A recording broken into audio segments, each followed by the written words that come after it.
దేవునికి మహిమ కలుగునుగాక. అందరికి మరణాత. శ్రమ చరిత్ర వచనములు అనుదిన శిలువ ధ్యాన పట్టిక ప్రకారము యేసుక్రీస్తు ప్రభువు ఈ భూమిమీద శరీరధారిగా ఉన్న ఆఖరు వారములో జరిగిన సంఘటనలు ధ్యానించుటకు ఏర్పాటు చేసిరి. ప్రభువు జయ జయ ధ్వనులతో గాడిదపై యెరూషలేము ప్రవేశముతో ప్రభువు ప్రయాణము జరిగినది. ఈ శ్రమ చరిత్ర వచనముల వాక్య తలంపులు కూడా బైబిల్ మిషన్ స్పిరిట్ వెబ్సైట్లో ఇవ్వబడినవి. ఏ వర్తమానము అయినా గాని చదివి ధ్యానించుట ఉత్తమ పద్ధతి. అయితే అందులోని అంశమును మరలా వినుటకు వీలుగా ఏ లాంగ్వేజ్లో అయినా మన వర్తమానములను ధ్యానించుటకు ఆ ప్రసంగము లింక్ గూగుల్ నోట్బుక్లో వెబ్ పేజ్ లింక్ ఇచ్చి audio, video, main points, slides generate చేసుకోవచ్చు. ఈ రోజు ధ్యానాంశ లింక్తో ఈ విధముగా వచ్చినది. అందరికీ స్వాగతం. ఈరోజు మనం చరిత్రలో చాలా ముఖ్యమైన, అదే సమయంలో చెప్పాలంటే ఎన్నో పొరలున్న ఒక సంఘటనను విడమర్చి చూడబోతున్నాం. నమస్కారం. ఇది క్రైస్తవులు పాటించే లెంట్ ధ్యానాలలో మొదటి రోజుగా భావించే ఘట్టం. అవును. అదే యేసుప్రభు ఒక రాజులా యెరూషలేం నగరంలోకి అడుగుపెట్టిన రోజు. పైకి చూస్తే అదొక పెద్ద ఊరేగింపులా, ఒక పండగలా కనిపిస్తుంది. నిజమే. కాని దాని వెనుక ఒక అద్భుతమైన రాజకీయ, ఆధ్యాత్మిక వ్యూహం దాగుంది. చెప్పాలంటే అదొక అహింసాత్మక యుద్ధ ప్రకటన. ఆ పదం అహింసాత్మక యుద్ధ ప్రకటన అనడం చాలా ఆసక్తికరంగా ఉంది. ఎందుకంటే మనం ఈ రోజు పరిశీలిస్తున్న వ్యాఖ్యానం సరిగ్గా ఆ కోణంలోనే ఈ సంఘటనను విశ్లేషిస్తుంది. అవును. మనం ఈ రోజు బైబిల్ మిషన్ మినిస్ట్రీస్ వారు ప్రచురించిన ఒక విశ్లేషణను ఆధారంగా చేసుకుని మాట్లాడుకుంటున్నాం. వాళ్ళు ఈ సంఘటనను కేవలం ఒక కథలా కాకుండా దాని వెనుక ఉన్న ప్రతి కదలికను, ప్రతి ఎంపికను ఒక వ్యూహంగా ఎలా చూడవచ్చో వివరిస్తున్నారు. సరిగ్గా అదే మన ఈ రోజు లక్ష్యం. ఒక రాజులా వస్తూనే అప్పటి రోమన్ ప్రభుత్వానికి తాను శత్రువును కాదని ఎలా సంకేతమిచ్చారు? ప్రజల అంచనాలను అందుకుంటూనే వాళ్ల ఆలోచనా విధానాన్ని ఎలా సవాలు చేశారు? చాలా ముఖ్యమైన ప్రశ్న. ఒక గాడిదను ఎంచుకోవడం వెనుకున్న అసలు కారణమేంటి? ఇలాంటి ప్రశ్నలకు సమాధానాలు వెతుకుతూ ఆ రోజు జరిగిన సంఘటన వెనుకున్న అసలు కథను తెలుసుకుందాం. తప్పకుండా. సరే, ముందుగా ఆ రోజు యెరూషలేంలో పరిస్థితి ఎలా ఉందో ఒక్కసారి కళ్ళకు కట్టినట్టు చూద్దామా? చూద్దాం. పండుగ సమయం. యెరూషలేం నగరం జనంతో కిటకిటలాడుతోంది. అప్పుడే యేసు వస్తున్నారనే వార్త. అంటే అదొక దావానలంలా పాకింది. అవును. ఆ సమయాల్లో జనం చాలా ఎక్కువగా ఉంటారు. జనం రోడ్ల మీదకొచ్చేశారు. కొందరు తమ బట్టలను దారిలో పరిచారు.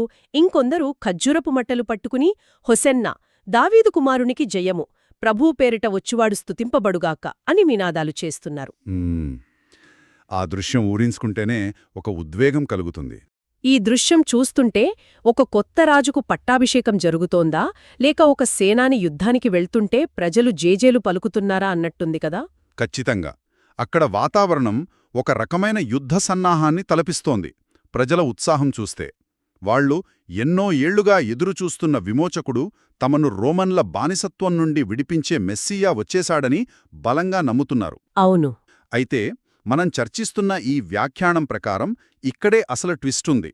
అది యుద్ధమే, కాని ప్రజలు అనుకుంటున్నట్టు కత్తులు, రక్తపాతంతో కూడిన యుద్ధం కాదు. అంటే ఒక అనామ్డ్ ఇన్వేజన్ లాంటిదా? మాటలతోనో ఆలోచనలతోనో చేసే యుద్ధమా?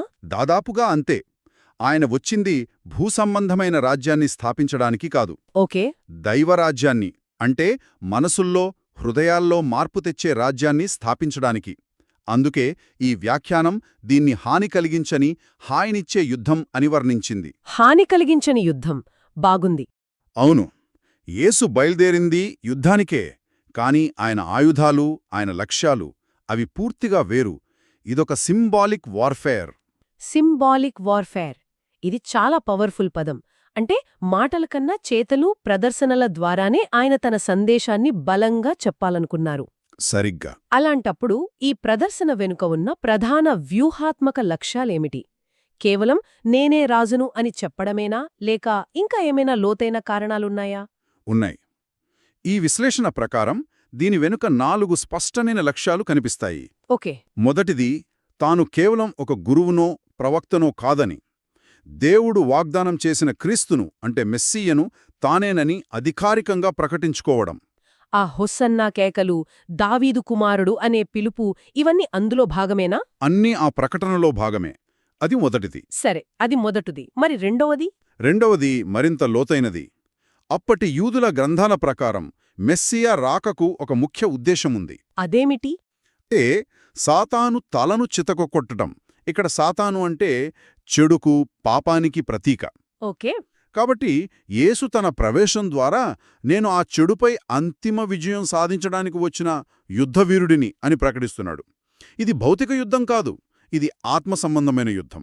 ఓకే, మొదటిది తన గుర్తింపును చాటుకోవడం, రెండోది తన ఆధ్యాత్మిక మిషన్ను ప్రకటించడం, ఇక మూడోది ఇది బహుశా రాజనీతులకు సంబంధించిందేమో. సరిగా పట్టుకున్నారు. మూడో లక్ష్యం చాలా కీలకమైనది.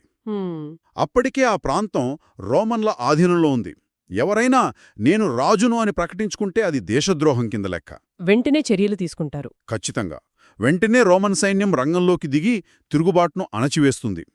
కాబట్టి యేసు ఒకే సమయంలో యూదులకు తాను రాజునని చెబుతూనే రోమన్లకు తాను రాజకీయంగా ప్రమాదకారిని కాదని తెలియజేయాలి. అదొక బ్యాలెన్సింగ్ యాక్ట్. అవును, ఈ యుద్ధం మీ భూసంబంధమైన రాజ్యంపై కాదు, ఇది వేరే అని స్పష్టం చేయాలి. అదొక సున్నితమైన బ్యాలెన్సింగ్ యాక్ట్. నాలుగవ లక్ష్యం కూడా ఉందని అన్నారు. అవును, నాలుగోది తన మిషన్కు సంబంధించింది.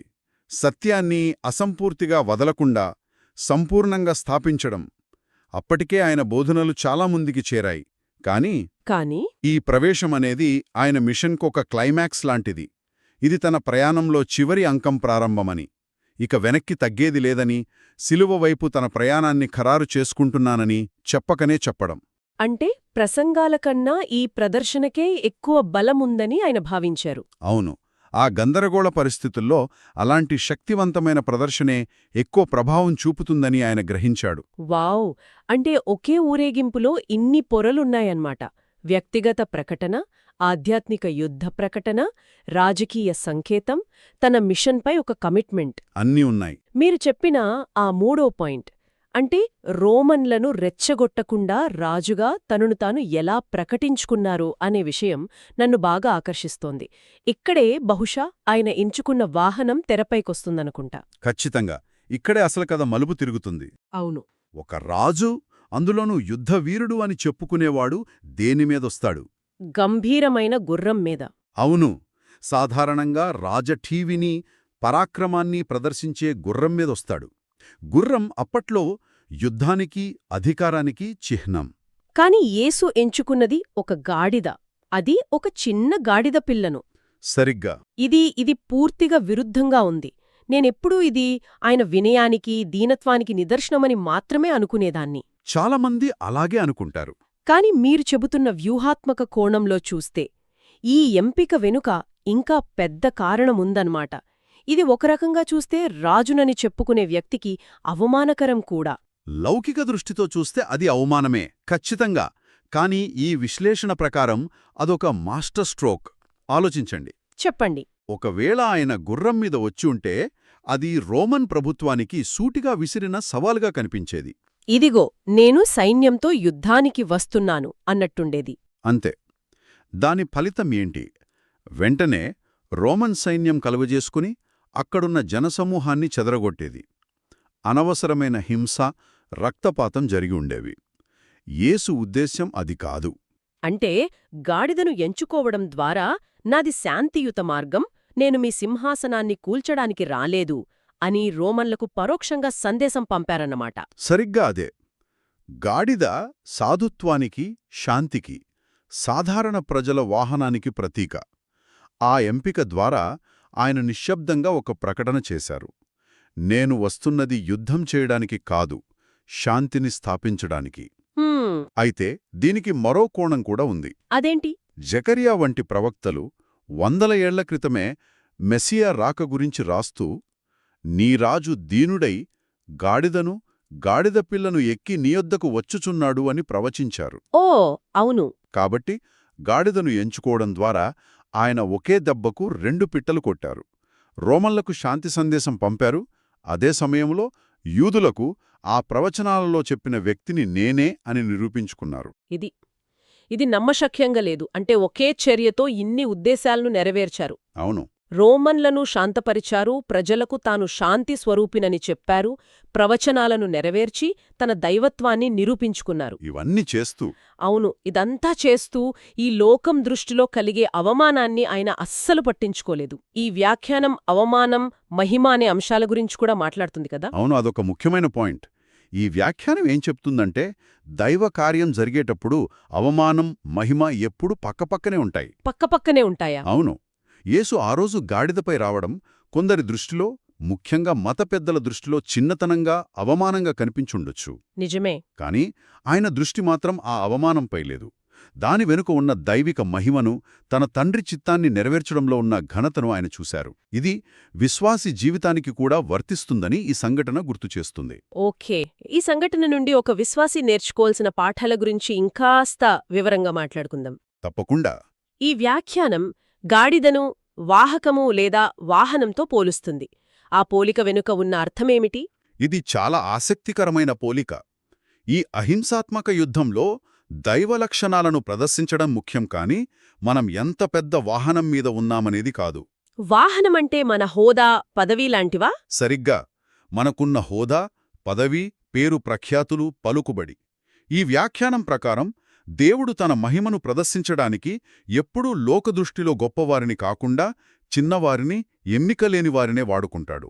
ఆ రోజు యేసును మోసిన గాడిదలా అన్నమాట. సరిగ్గా. ఆ గాడిదల దేవుని పనిని, ఆయన సందేశాన్ని మోసే బాధ్యత మనపై ఉంది.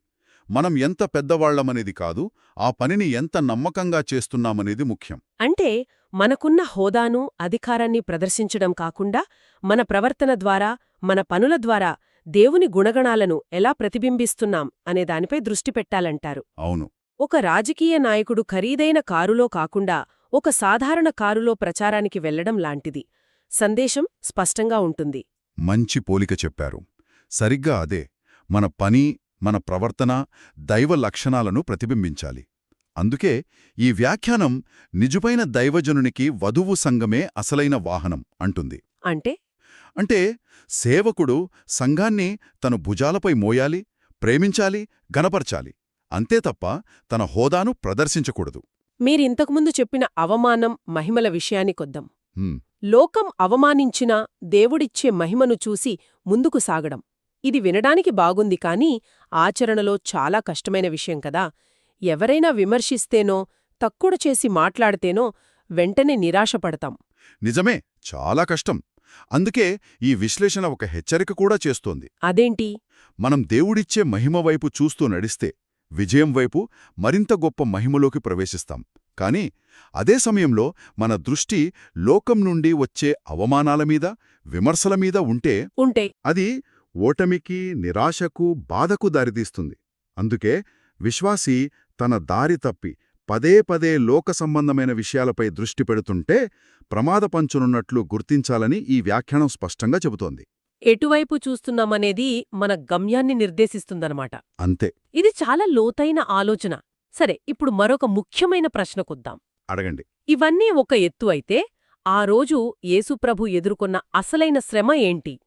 ప్రజలు తనను అపార్థం చేసుకుంటారనా? రోమన్లు దాడి చేస్తారనా? లేక అందరి ముందు ఒక గాడిద మీద ప్రయాణించాల్సి వస్తోందనా? అసలైన బాధ ఏమై ఉంటుంది? ఈ వ్యాఖ్యానం ప్రకారం ఇవేవి ఆయన అసలైన శ్రమ కాదు. ఆయన పొందిన శిలువకు సమానమైన శ్రమ వేరే ఉంది. ఒక్కసారి ఆలోచించండి. దేశమంతా ఆయనను దావీదు కుమారుడు, ప్రభువు అని కీర్తిస్తోంది. ఆయన చేసిన అద్భుతాలు చూశారు, ఆయన బోధనలు విన్నారు. అయినప్పటికీ ఆ దేశంలోని మత పెద్దలు, యాజకులు, అధికారులు, శాస్త్రులు మాత్రం ఆయన్ని గుర్తించలేకపోయారు. వాళ్ల కళ్ల ముందే దైవకార్యం జరుగుతోంది, కాని వాళ్లు చూడలేకపోతున్నారు. అంటే కళ్ల ముందే నిజం ఉన్నా దాన్ని అంగీకరించలేని వారి కఠిన హృదయం, అదా ఆయనకు అసలైన బాధ? ఖచ్చితంగా.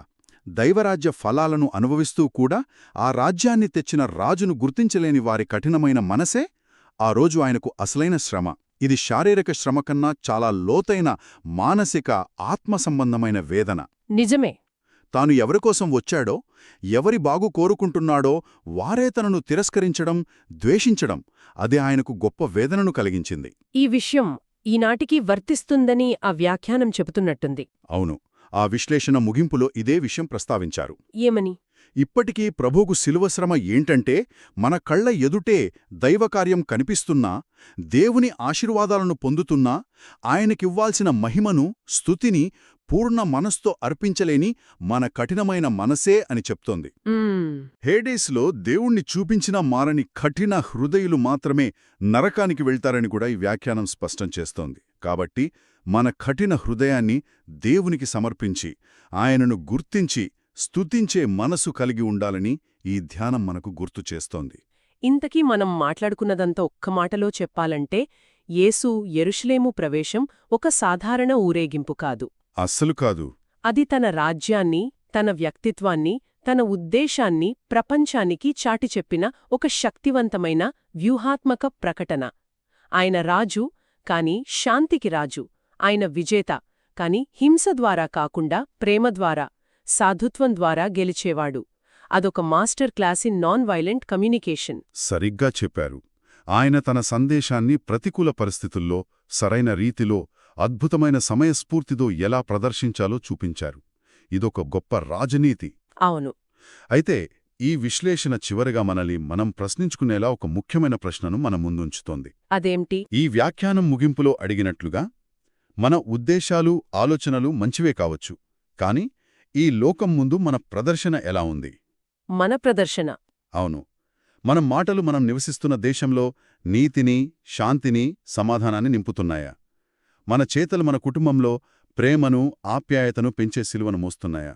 మన ఓర్పు, సహనం. మన ఓర్పు, సహనం మన సంఘంలో సంతోషాన్ని, సమృద్ధిని కలిగిస్తున్నాయా? ఇది కేవలం చరిత్రలో జరిగిన సంఘటన కాదు, మన జీవితాలకు అన్వయించుకోవాల్సిన ఒక సజీవమైన పాఠం. ఈ ప్రశ్నలతో ఈరోజు మన పరిశీలనను ముగిద్దాం. నిజంగా ఆలోచించాల్సిన విషయం. ఖచ్చితంగా. అందరికీ praise the lord. Palm Sunday మనందరికీ బాగా తెలిసిన కథ ఇది కదా. యేసుప్రభు యెరూషలేంలో ప్రవేశించడం, ప్రజలు కేకలు వేయడం చిన్నప్పటినుండి వింటున్నాం.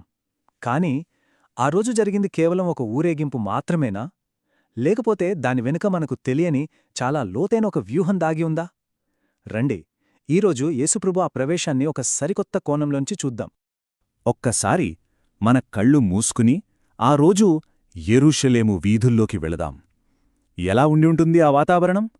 హోసన్నా, దావీదు కుమారునికి హోసన్నా అనే నినాదాలు మార్మోగిపోతున్నాయి.